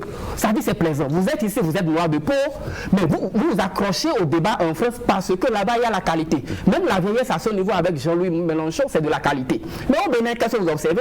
Vous voyez des gens qui viennent, là il faut faire des débats techniques, on vient, on insulte la famille de l'autre serait un délit mental, des choses comme ça. Du cadre. Exactement. Donc aujourd'hui, effectivement, il y a des jeunes, mais il va falloir qu'on travaille peut-être aussi sur la qualité du débat politique. Alors, quelle est votre appréciation en général de l'environnement politique aujourd'hui, lorsque vous voyez les jeunes militer, les jeunes faire? Quel est le niveau d'implication, le degré d'analyse sur le plan politique quand vous observez, quand vous les voyez faire, M. Boundi? Oui, effectivement, contrairement à ce que un des techniciens a dit, un débatteur dans le plateau précédent. C'est un politique comme vous. D'accord, donc contrairement à ce qu'il a dit, parce qu'il a dit que les jeunes ne font rien, que les jeunes sont là au second plan, on ne les voit pas sur le terrain, ainsi de suite. Aujourd'hui, moi je pense que je constate du moins du Parti Les Démocrates, de là où je suis, je vois que vraiment les jeunes sont vraiment très impliqués, surtout au niveau de notre parti. Oui, de quelle manière? Peut-être ils sont impliqués sur le terrain pour l'animation des structures de base. Ils sont plus impliqués. Je ne sais pas si c'est parce que nous sommes un parti d'opposition et que les gens ont compris qu'on ne doit pas baisser les bras quand on est parti d'opposition, surtout face à un régime comme le régime de la rupture, dont je reviendrai tout à l'heure sur certaines de ses caractéristiques, qui ne favorise pas l'émergence de la jeunesse. Donc quand on est face à un régime comme celui-là, il faut vraiment des jeunes engagés dans nos contrées pour pouvoir aider à l'installation des structures de base, animer des structures de base. Moi j'ai constaté plus qu'aujourd'hui les jeunes, contrairement à ce que les gens vont penser pour dire que bon, les jeunes attendent de l'argent pour faire ainsi de suite. Chez nous, par exemple, au Parti des démocrates, ils savent qu'on n'a pas d'argent. Les jeunes sont obligés de s'impliquer, les jeunes sont obligés vous n'avez pas d'argent, mais vous bénéficiez quand même des fonds publics. Oui, quand on parle de politique, dépenser l'argent dont le parti bénéficie aujourd'hui, lorsqu'on parle du financement, la vie d'un parti politique, c'est beaucoup d'argent. C'est 4 fois, 5 fois, voire 10 fois ce que nous prenons. Je vais vous donner un exemple simple. Lorsque, par exemple, vous dites, on décide, une instance de grande décision du parti décide que bon, il faudrait qu'on installe des structures de base, par exemple, dans chaque village. Dans chaque village, au Bénin, on a 5292 villages. Peut-être que, villages administratifs. Peut-être qu'on va dire, bon, il y a certains villages qui sont quand même gros, il faut les morceler, donc vous allez installer plus. Lorsque vous allez même à 15 000 francs CFA par village, vous êtes à plus de 90 millions de francs CFA. On reviendra sur le débat. Donc voilà, donc ça veut dire quoi? Ça veut dire que lorsque ces jeunes ont ces miettes-là, et ils doivent quand même faire le boulot, on doit quand même les demander des comptes. Qu'est-ce que vous devez faire dans votre arrondissement? Est-ce que vous devez faire le travail? Si vous ne le faites pas, on vous remplace. Moi, je constate maintenant, au niveau du parti Les Démocrates, peut-être au niveau des autres partis politiques, je ne sais pas trop, au niveau du parti Les Démocrates, les jeunes sont tellement engagés, qu'ils veulent vraiment dire leur mot dans leur localité, ils veulent vraiment que le parti vive, parce qu'on les met dans les têtes, on les explique, si on ne met pas le maillot, on ne peut pas vivre. Alors, il faut qu'on puisse vivre. Alors chez vous, vous dites que vous êtes tellement engagé, c'est-à-dire que dans votre parti, Les Démocrates, il y a de la démocratie. Bien sûr. Il donne la liberté d'expression. Bien sûr, bien sûr. La discipline de groupe, qu'est-ce que vous en faites? Il n'y en a pas chez vous? Non, il y a la discipline de groupe, bien sûr. Donc, quand vous donnez la liberté de parler, vous devez respecter l'idéologie du parti. Quand, par exemple, quand je prends par exemple la coordination nationale, lorsqu'on se réunit à la coordination nationale, je vous avoue qu'on a beaucoup de jeunes dans la coordination nationale. C'est la plus grande instance de décision du parti. Et chacun est libre. Notre règlement intérieur dit que chaque membre de la coordination nationale est libre de s'exprimer, de dire ce qu'il pense par rapport à certaines décisions. Lorsque, par exemple, il y a la crise au Niger ou bien il y a un sujet brûlant et que le parti doit prendre une position, vous devez dire votre avis par rapport à ce qui... C'est une liberté d'expression chez vous. Bien sûr, ça se passe également à l'Union progressiste Le Renouveau, un peu comme au Bloc républicain. On va revenir à vous. Christian Agosson, on vous écoute. Oui, monsieur Christian, j'ai souri tout à l'heure quand je suivais monsieur Goundi, parce que quand il dit qu'au niveau du parti Les Démocrates, qu'une place semble être faite pour la jeunesse. Or, jusqu'à présent, il n'a pas dit quelle organisation de jeunes qu'ils ont mis en place et qui permet à la jeunesse de prendre la parole. On suit les débats à la télé, on sait ceux qui viennent parler au nom. Mais il est là aujourd'hui, il parle au nom. Non, si, moi, monsieur Christian, j'ai dit tout à l'heure que je veux rester dans cet intervalle-là. Vous comprenez pas ceux qui disent, par exemple, j'ai suivi le juriste tout à l'heure, quand il dit qu'il y a des gens qui ont, enfin, lui veut faire un débat sur la jeunesse. Il y a des gens à qui on a donné la chance tôt de commencer. C'est de ça que nous parlons. Donner la chance tôt aux jeunes de commencer, peut-être de grandir dedans, ça c'est un autre débat. Il a donné l'exemple de Gabriel Attal. Il a 34 ans. Quand on l'a nommé ministre de l'Éducation, avant d'être nommé aujourd'hui Premier ministre. Vous comprenez un peu? Donc, pour revenir à ce qui concerne mon parti politique, je crois qu'au niveau de l'UPR, vous avez suivi la fois dernière, notre dernière sortie, où les jeunes de l'UPR ont donné leur position par rapport à la question et enfin par rapport à la crise qui est en train de se passer actuellement. La situation diplomatique entre le Niger et le Bénin. Les jeunes de l'UP ont donné leur position. Vous voyez un peu. Donc ça veut dire qu'à l'intérieur de l'UP... On dira que c'est une sortie sporadique, décidée du haut. Non. J'ai été au cœur de la préparation de cette sortie-là. C'est entre jeunes, nous avons décidé de faire cette sortie et de donner notre position par rapport à cette situation-là. Et c'est ce que nous avons fait. Vous avez vu que des jeunes... Quelle était la réaction du bureau politique quand vous avez annoncé cela? Le bureau politique a validé. Donc vous avez des initiatives et c'est libre chez vous. Justement, on a pris cette initiative-là de faire une sortie et de donner notre position. On a soumis ça au bureau politique. Ils ont donné à la haute direction du parti. La haute direction du parti a donné son feu vert. Et puis, c'est comme ça on a préparé la sortie. On a donné notre position. Ce n'est pas le cas chez mes amis démocrates. Donc, très souvent, c'est les mêmes qui viennent. C'est pourquoi je dis il faut qu'on reste dans ce débat. J'insiste dessus, sinon on va noyer le débat, on va faire de confusion et on va donner raison à ceux qui pensent que être jeune là, c'est dans la tête et non dans l'âge. Christian Agosson.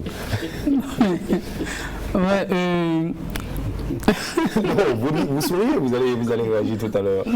Monsieur Goundi, oui. Je souris parce que mon cher frère tente toujours bien sûr d'écarter mon ami Goundi du débat à travers les dispositions légales.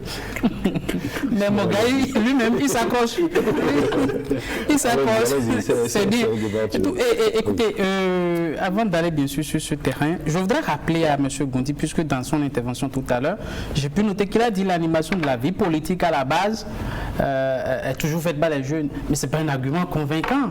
Partout dans toute formation politique, les travaux à la base, là, c'est toujours les jeunes qui le font. Donc ça, cet argument, ça ne me convainc pas moi. Que ce soit au sein de son parti, que ce soit au sein du BR ou mais chez vous, comment ça fonctionne? Ça fonctionne. Voilà, mieux. Je peux même m'en énorgueillir. Vous saviez, de toutes les formations politiques qui existent aujourd'hui au Bénin, où on peut se taguer, bien sûr, et dire que nous sommes pratiquement la seule formation politique qui dispose d'un cadre réglementaire légaliste pour les jeunes. D'accord? Nous avions des organisations de masse, l'OFR, l'Organisation des femmes du bloc républicain et l'OJBR. L'OJBR, ce sont nos tests d'ailleurs qui réclament cela. Donc c'est une fondation légale sur laquelle les jeunes se basent aujourd'hui pour s'exprimer de façon démocratique, ce qui n'est pas le cas chez dans la formation de mon frère. Au niveau de l'UP aussi, oui. Vous n'avez pas milité dans sa formation politique, vous? Non, mais on suit. Parce qu'il a expliqué tout à l'heure, et il a dit un peu le mode de fonctionnement. Chaque formation politique a son mode de fonctionnement. Oui, en fait, je ne m'en veux pas. Je ne leur en veux même pas pour cela, parce qu'ils ont peut-être leur manière de fonctionner à l'interne. Mais je voudrais quand même faire comprendre à l'opinion et même aux téléspectateurs que de toutes les formations politiques qui existent aujourd'hui, le BR, c'est le seul parti politique qui dispose d'une organisation de masse de jeunes. Dans cette organisation, on se retrouve pour faire le débat, on se retrouve en tout cas, pour faire tout ce qui revient bien sûr à la jeunesse. Même si à ce niveau, on a même des choses à nous reprocher, ce n'est pas encore le moment. Alors,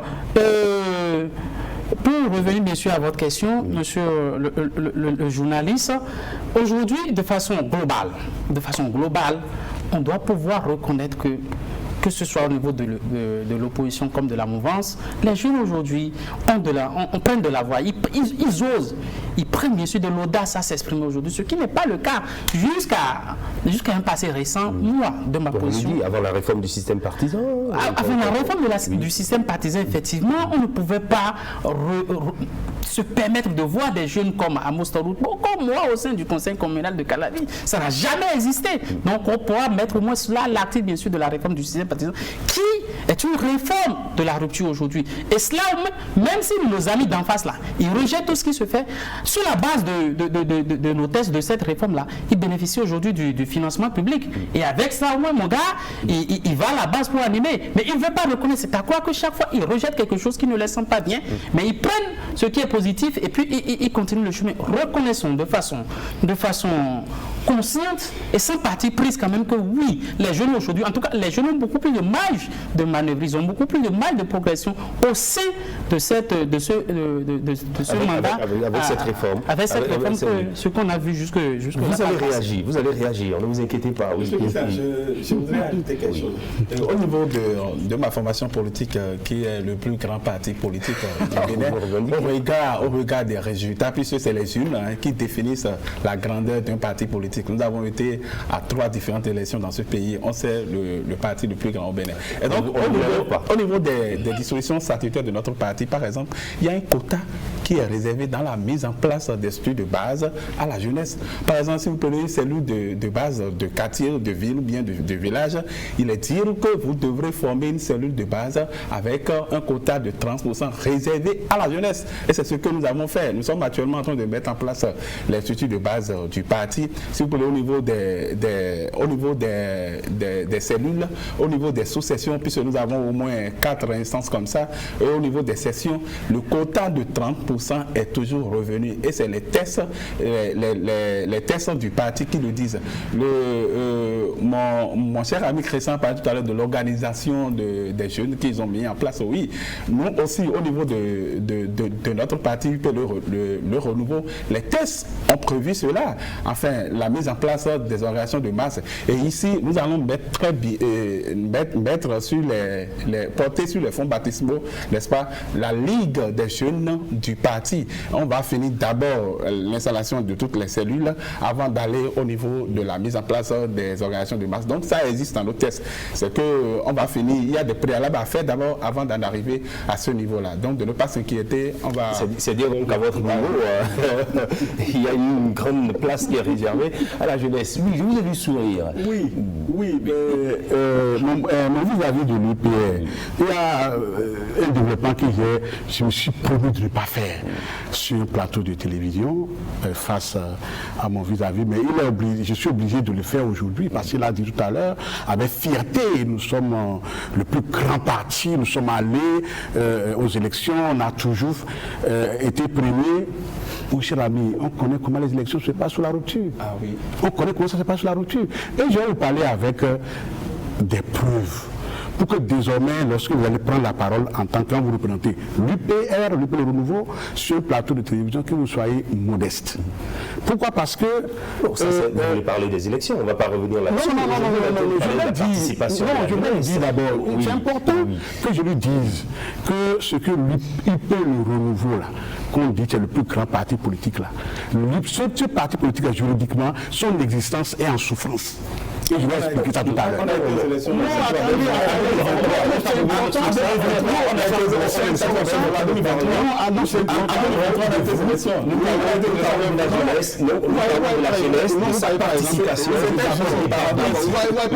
Il a ouvert une parenthèse, il a dit que vous êtes le plus grand parti. On va revenir sur ce plateau.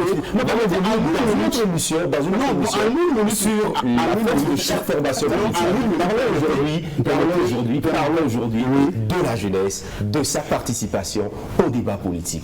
La force des partis politiques, on va en parler, on aura le temps de faire le débat autour. Non, je voudrais vous dire quand même que nous sommes dans un pays de droit. Oui. Le Bénin est un pays de droit. Et sur la rupture, on nous dit que nous sommes dans un état de droit. L'article 15 de la charte des partis politiques dit ceci. Qu'un parti politique en création ou bien déjà créé ne doit pas avoir une attribution de notre parti politique. Lorsque vous le faites, juridiquement, vous n'existez pas. D'accord? Non, attendez. Lorsque vous dites... Attendez.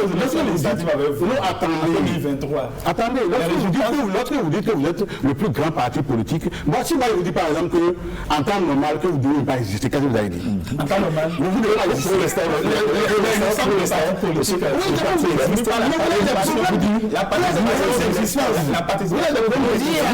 On a sauté du droit. On va rester dans le débat. De son implication dans le débat politique. Aujourd'hui, vous avez défendu votre formation politique, vous êtes un peu partout sur toute l'étendue du territoire national. Mais en tant que jeune acteur politique, est-ce que ce n'est pas une étiquette lourde que vous portez quand vous descendez dans l'arène? Oui, c'est vrai que c'est quand même un peu lourd, mais on porte l'étiquette avec fierté, parce que c'est un peu lourd parce que lorsque vous allez vous êtes dans une formation politique, vous occupez un poste important dans la coordination nationale, dans une grande instance de décision, c'est que les jeunes vous regardent, puisque moi j'ai des appels souvent, les jeunes disent on vous observe. On vous observe, c'est vous qui êtes là-bas, on vous observe. D'autres jeunes auraient voulu être à notre place. D'autres jeunes auraient voulu être conseillers communal. D'accord? D'autres jeunes auraient voulu être dans la coordination nationale comme moi. Donc c'est un peu lourd, mais en même temps c'est une fierté parce que chez nous, par exemple, au Parti des démocrates, c'est un peu léger parce que non, monsieur, je vais aller. Vous ne sentez pas l'idée.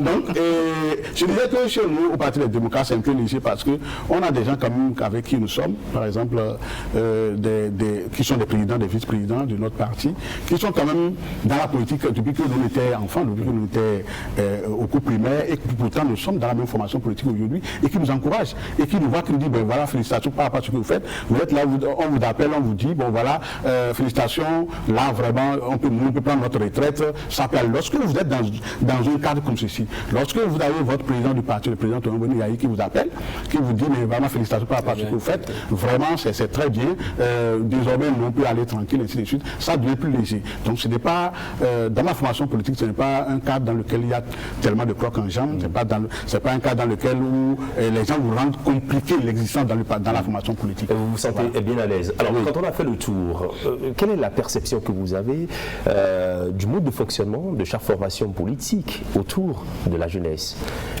Non, je constate que d'une façon ou d'une autre, chaque organisation a quand même un canevas qui consiste quand même à mettre les jeunes en avant, à promouvoir les jeunes dans les instances de prise de décision. Je pense que de façon générale, on peut saluer cela. Et on peut saluer cela même si du côté de l'UPR, et quand on prend l'exemple que mon cher ami a donné par rapport à votre sortie de la fois dernière, je m'inquiète parce que je connais la plupart des acteurs qui étaient devant. À commencer par mon cher ami Bianzin, mon cher collègue Bianzin. Donc, quand je regarde un peu dans la salle, et quand je vois que c'est vous qui êtes arc-bouté sur la légalité du critère d'âge, ça me pose un problème. Ça me pose un problème. Si on doit parler de la légalité des 35 ans, ce que moi j'ai vu dans la salle, là, il y a des amis qui dépassent 35 ans. Mais je fais de la parenthèse. Et c'est pour cela que je dis, il faut faire attention sur des notions. Je suis juriste, j'aurais pu être rigoureux sur les tests, parce que ne vous en faites pas, je n'ai pas encore 35 ans. J'aurais pu être rigoureux sur les tests, mais je dis, il ne faut pas rester dans l'idéalisme. Quand on a des conceptions juridiques, on doit pouvoir les ramener sur le terrain et les appliquer. Parce que le droit, ne l'oubliez pas, le droit a comme pour notion, comme pour raison d'être, d'apprécier les réalités sociales et d'y apporter des solutions.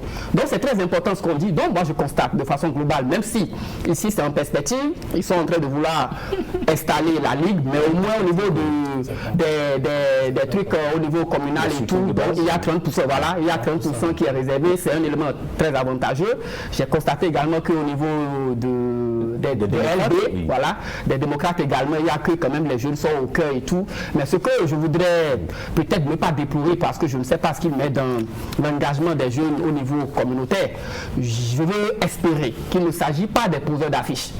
Parce que généralement, dans les partis politiques, qu'elles sont faites, on prend des jeunes, on les obéit en communauté et tout, et eux, leur rôle, c'est de poser les affiches, eux, leur rôle, c'est d'attendre quand les gens de la coordination au niveau national descendent. J'espère que chacun a son rôle. Bien sûr, oui, vous savez, chacun a son rôle, mais moi, je ne vais pas souhaiter ce rôle-là, par exemple, à nous jeunes qui sont ici.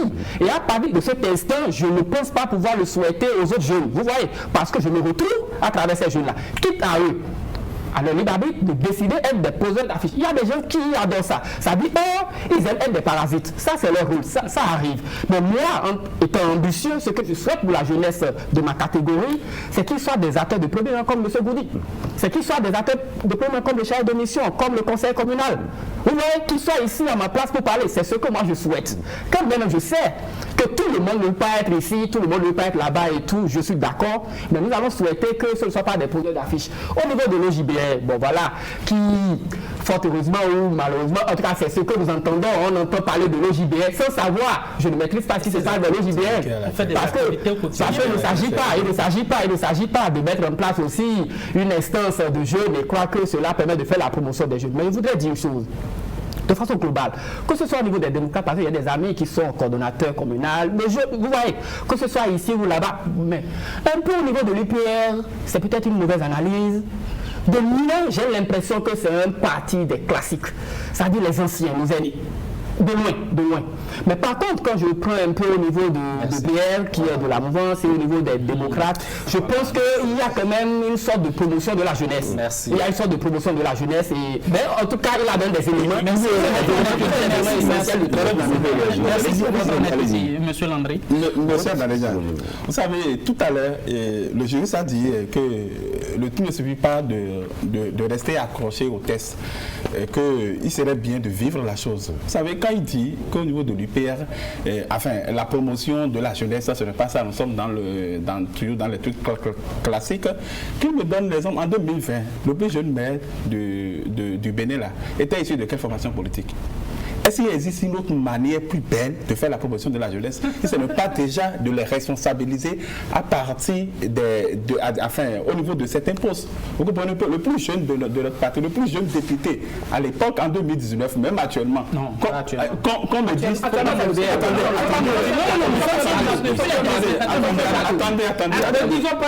je n'ai pas fini, permettez-moi d'aller au bout de permettez-moi, même si vous n'êtes pas d'accord par rapport à ça, vous serez d'accord qu'au niveau des conseils communaux, le plus jeune, je l'ai dit tout à l'heure. Il y a aussi bien qu'il y avait été pour moi, monsieur Adandedja, il n'existe pas une manière plus éloquente, plus forte de faire la promotion de de parler, de mettre la jeunesse devant la scène politique, que de faire sa promotion déjà à travers un certain nombre de choses. Maintenant, je voudrais dire quelque chose. Si je dois rester accroché un peu à l'âge. Vous voyez, il y a une révision constitutionnelle qui est intervenue en 2011 en France, l'amendement de la 5e République, et qui a dit désormais, pour aller aux élections présidentielles, il faut avoir 18 ans requis. C'est important. Et pour être sénateur en France, il faut avoir 24 ans. Donc c'est important, il faut rester accroché à l'âge, puisque l'âge, ça passe. Ça passe. Si vous on va voir avec la jeunesse ce qui a été quelques années en arrière en matière d'animation de la vie politique. On appelle cela la cassette dans cette émission. C'est environ 2 minutes. On suit ça rapidement et on revient pour continuer la discussion. Merci.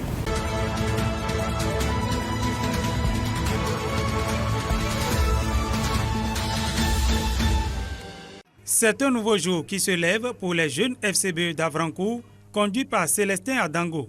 Ils ont décidé de prendre leurs responsabilités et rappeler à leurs aînés que pour une FCBE gagnante à Avrancourt, il faut bien compter avec eux. Cette jeunesse se réjouit de la large ouverture de l'Alliance FCBE et vous dit qu'elle est prête pour la consolidation des acquis de cette alliance dans la commune d'Avrancourt. L'examen de l'État du Bénin s'est étendu par la suite à l'analyse de l'actualité. Les jeunes sont restés imperturbables. La question de la révision de la Constitution qui refait surface ne devrait nullement inquiéter. Et l'idée d'éterniser un homme au pouvoir est en elle-même incongrue dans le contexte actuel. Il apparaît clairement que le président de la République, le Dr Boni Yahi, ne nourrirait plus des intentions de se maintenir au pouvoir.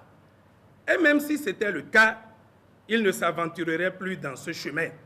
C'est un exercice de renouvellement de confiance et de soutien au candidat Patrice Talon. Comme beaucoup de femmes de notre cher pays, comme beaucoup de jeunes de notre cher pays, la communauté estudiantine a décidé à son tour d'exiger, si l'expression n'est pas trop forte, le retour de notre cher compatriote, M. Patrice Talon, afin d'être candidat aux prochaines élections présidentielles de février 2016. L'homme incarne l'unité et les soutiens ne manquent plus pour l'accompagner lors des élections législatives prochaines. Cette fois-ci, c'est la jeunesse de Sakété qui s'est résolument engagée aux côtés du professeur François Abiola. Nous nous retrouvons ici pour exprimer solennellement notre engagement politique. À peine est-elle née que l'association proclame sa légitimité. Elle a aussi défini dès son jeune âge sa ligne et son appartenance politique. Nous ne sommes pas ici pour dire que tout ce qui se fait est bien. Mais il faut reconnaître qu'il y a des choses qui se font et qui sont très bonnes. Les succès et les erreurs de nos aînés seront des capitaux indispensables pour la germination d'une société béninoise de valeurs, une société unie, stable et prospère. La jeunesse ne doit pas rester les bras croisés pour dire que l'avenir serait radieux. Nous sommes mobilisés. Du point de vue de l'animation politique, auprès de leurs grands frères et de leurs grandes sœurs qui se trouvent à Godomé ou ailleurs, c'est aussi un plus. Ça permet de faire enrichir le débat politique. Et comme c'est des jeunes, ça leur permet de commencer par apprendre pour que demain il y ait une relève de qualité. Et voilà, retour au plateau, vous venez de voir un peu, là nous étions pratiquement environ 10 ans en arrière. Les jeunes que vous avez vus sont-ils toujours jeunes dans le débat politique aujourd'hui? Monsieur Nadédian, vous voyez, quand j'ai suivi l'élément, je me suis dit que tous ceux qui sont autour de ce plateau, n'est-ce pas, doivent se mettre d'accord sur ce que j'ai dit tout à l'heure. L'âge. Si ceux-là continuent de s'appeler jeunes, alors qu'on est en 2024, ceux qui sont nés à leur temps là, et ils vont s'appeler comment? Mais ceux qui sont là maintenant, ils vont s'appeler comment? Je dis que c'est important, sinon ceux-là vont continuer toujours de s'arroger les droits des vrais jeunes, de ceux qui doivent, ceux qui ont droit à un certain nombre de privilèges dans la République. D'accord. Ce n'est pas bien. Alors, c'est la cassette, vous avez fait jouer la cassette histoire de vous replonger un peu dans l'animation de la vie politique au Bénin avec la jeunesse, telle que ça se faisait en son temps et aujourd'hui. Est-ce qu'il n'y a pas une nette différence et qu'est-ce que vous auriez préféré? Et on va faire le tour de table. D'abord, moi j'ai découvert bien sûr des jeunes à vie dans votre élément tout à l'heure. Eux vont toujours demeurer jeunes puisque j'ai plusieurs amis dedans avec qui je continue de discuter aujourd'hui et ils se font toujours appeler jeunes. D'où en fait la définition de la jeunesse pour moi, elle est relative. Honnêtement, si on doit se camper aux dispositions légales que mon frère a ressorties. Je pense qu'on a déjà fait ça, on a déjà fait le débat autour des dispositions légales. Il faut qu'il comprenne aujourd'hui que d'ici aussi 2-3 ans là, il va se retrouver hors jeu, quand on rappelle bien sûr à sa propre définition. Et toujours est-il qu'il ne nous convient pas parce que dans son propre parti, il y a quelques jours en arrière, il y a des gens qui ont parlé au sein de la jeunesse de son parti. Et quand on voit ces gens qui ont pris le lead de cela, ben écoute, c'est qu'il est en train de nous apprendre une notion et son contraire à la fois. Les gens qui ont parlé au sein de son parti pour la jeunesse sur la situation du Niger, ceux-là, ils remplissent le critère que vous nous avez énuméré ici tout à l'heure. À part Franck, que vous avez cité. Ah ouais, c'est une seule Thomas qui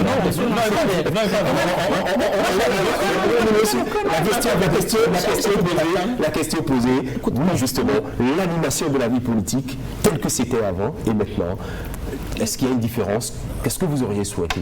Bon, écoute, il y a un peu de discipline. La jeunesse, ça vient au compte-gouttes.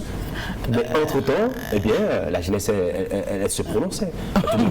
Ouais, bon, écoute, actuellement, il y a un peu de discipline. Il y a un peu de discipline dans ce qui se fait. On témoigne bien sûr l'organisation qui se retrouve au sein des différentes parties de la mouvance. Pour que les jeunes aujourd'hui prennent la parole, c'est que c'est toute une procédure. Vous deviez bien sûr vous retrouver au sein de votre au sein de votre organisation, préparer les choses et sortir pour vous prononcer. Or, auparavant, avant 2016, c'est qu'un Kidam peut sortir à Calavi aujourd'hui, parler au sein de la jeunesse et demain à Cocotomé, après-demain à Sakete, ainsi de suite, ce qui n'est pas le cas. Donc c'est un peu plus discipliné aujourd'hui, la façon dont les choses sont. Oui, merci beaucoup. À travers votre cassette, j'ai remarqué quand même que avant la rupture, avant la réforme, la nouvelle réforme du système partisan, la jeunesse était plurielle. On voyait dans les formations politiques des jeunes quand même s'exprimer, ainsi de suite. Mais on a vu que depuis des réformes engagées par la rupture,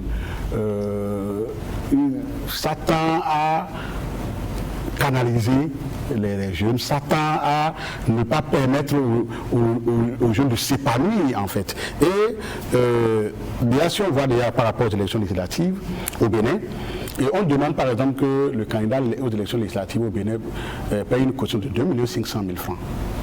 Et qu'il a la possibilité, selon la loi, de faire campagne avec un plafond de 30 millions de francs CFA. En Côte d'Ivoire, c'est 100 000 francs CFA pour être candidat aux élections. Donc ça donne plus de latitude aux jeunes de pouvoir être candidats. Ce que vous appelez réforme, ce que vous appelez la discipline, c'est simplement de l'exclusion. On ne permet pas aux jeunes de s'épanouir. Dans le même temps, le jeune qui doit quand même avoir une certaine indépendance financière pour pouvoir quand même mieux s'exprimer dans un parti politique, pour pouvoir aller chez lui, organiser les jeunes de sa localité, ce jeune-là ne peut même pas avoir un contrat à durée déterminée, à durée indéterminée. Quand on prend par exemple la loi sur l'embauche, l'article 13 de la loi sur l'embauche, d'accord? Non, attendez, c'est pour vous dire... Non, c'est pour vous dire ceci. Non, je ne sors pas du cadre. Je ne sors pas du cadre.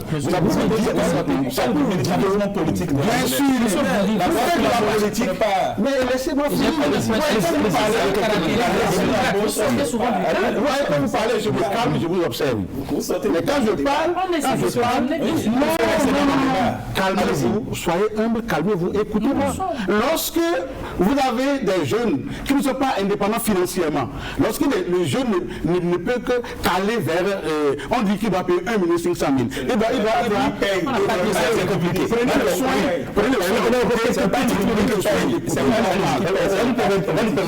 Non, les partis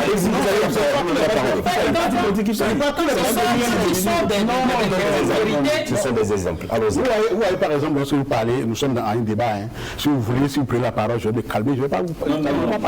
Alors lorsque je parle, vous écoutez ce que je dis. Je vous dis que ce qui se passe actuellement, c'est de l'exclusion. On ne peut pas, la Côte d'Ivoire qui a un PIB supérieur à nous, la Côte d'Ivoire qui est très évoluée sur le plan économique, ne peut pas dire que pour être candidat aux élections législatives, il faut 100 000 francs. Et nous qui sommes un pays pauvre, nous qui avons un PIB inférieur au PIB de la Côte d'Ivoire, et qu'on paye 1 500 000, vous trouvez que c'est normal? D'accord, merci beaucoup. Vous trouvez que c'est normal? Merci à vous. Oui, on va conclure. On va conclure avec vous. Oh oui, je constate, vous l'avez suffisamment vu, donc je pense que cette jeunesse-là doit être au Parlement. Le débat, vous voyez un peu, j'étais au milieu, j'observais. Donc il faut faire courant là au Parlement. Non, j'avoue que, effectivement, la jeunesse, telle que moi aussi je l'ai observé, malheureusement, certains continuent d'être jeunes. Je ne sais pas s'ils remplissent le critère de notre cher ami. Et en tout cas, je ne sais pas. Donc, on peut être des jeunes. C'est pour cela que je disais que, pour déplorer la situation, il faut revenir sur terre pour faire face à la réalité. Voilà. L'autre chose, je suis d'accord quand vous parlez par exemple des critères, le financement, bon voilà, le cautionnement qui est peut-être un peu élevé, ça dépend. On peut, c'est un choix politique, on peut décider de bien ramener ça à 500 000 francs ou pas, vous vous en souvenez. Pour les élections présidentielles, on avait dit qu'on peut faire une campagne à hauteur de 2,5 milliards, on a appliqué 10% pour dire cautionnement de 250 millions. Et aujourd'hui, on est arrivé à 50. C'est pour vous dire que moi, je pense que ce qu'il dit, il ne faut pas balayer ça du revers de la même. Quand même vous pensez que c'est les partis politiques qui paient, on peut continuer à travailler pour permettre aux jeunes de pouvoir... Merci beaucoup. Je pense que nous allons refaire un autre plateau pour parler des élections générales de 2026 spécifiquement. Est-ce un important carrefour pour la jeunesse militante, la jeunesse politique en République du Bénin? Et sur ce, je m'en vais vous dire un grand merci. Merci à vous, Karim Goundi. Je rappelle que vous êtes du parti de l'opposition Les Démocrates. Vous êtes du bloc républicain Crescent à Gossou et à Mostolupo de l'Union progressiste Le Renouveau.